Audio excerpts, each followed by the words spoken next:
Hello friend, আজকে চলে এসেছি আমি খাওয়ার মেলাতে। আজকে আমি পাতাকপি নিয়ে এসেছি। পাতাকপিটা কুচি করে কেটেছি, পেঁয়াজ নিয়েছি দুটো কুচি করে কেটে নিয়েছি, কয়টা কাঁচা লঙ্কা, অল্প আদা নিয়েছি।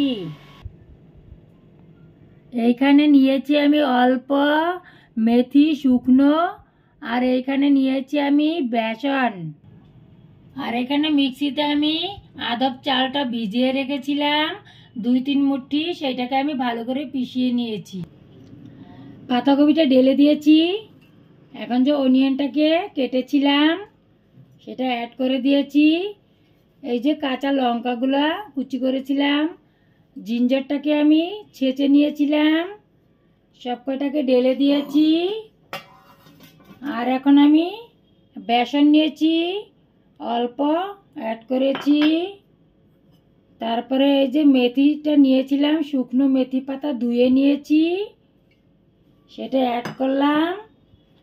এখন আমি 1 চামচের মতো নুন অ্যাড করেছি, আরও অল্প দিলাম। 1 চুটকি হিং অ্যাড করেছি। সেইটাতে আমি এখন 1 চামচ হলুদের গুঁড়ো দিলাম, 1 চামচ ধনিয়ার গুঁড়ো দিলাম।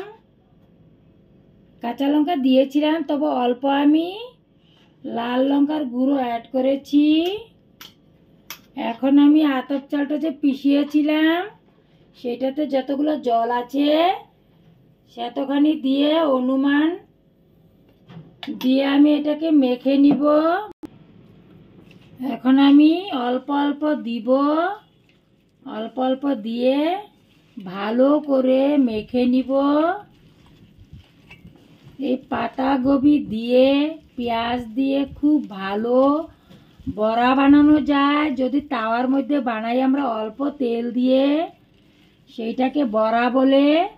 যদি আমরা ডিপ ফ্রাই করতে চাই কড়ার মাঝখানে বেশি তেল ডালে, সেইটাকে বলা হয় পকোড়া। আমারটা আর অল্প ঢেলেছি আতপ চালের পিষানোটা। এইভাবে আমি সবকটাকে ভালো করে মেখে নিব। আমি কড়ার মধ্যে তেল ঢেলেছি।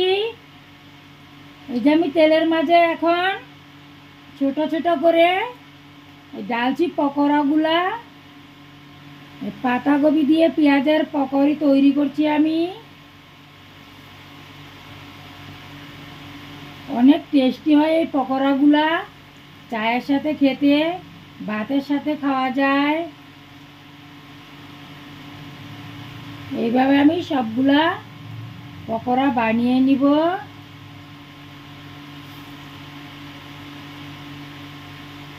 যদি আপনাদের কাছে ভালো লাগে তো বানাবেন, অবশ্যই ঘরে একবার ট্রাই করবেন। বাচ্চাদের কাছেও খুব ভালো লাগে পকোড়ে। এই যে আমার পকোড়াগুলো একদম রেডি হয়ে গেছে, অনেক লাল কারারা হয়ে গেছে। এখন আমি প্লেটের মাঝখানে নামাচ্ছি। আজকে আমি এই যে ক্যাবেজের পকোড়াগুলো তৈরি করেছি, এই যে প্লেটে আমি সাজিয়ে রেখেছি, খুব মুচমুচে কুরকুরে। আপনাদেরকে আমি একটা ভেঙে দেখাচ্ছি। দেখুন ভিতরে কত সুন্দর, আর একদম খুব মুচমুচে হয়েছে। যদি ভালো লেগে থাকে অবশ্যই আপনারা আমার সাথে থাকবেন, সাবস্ক্রাইব করতে ভুলবেন না। নমস্কার।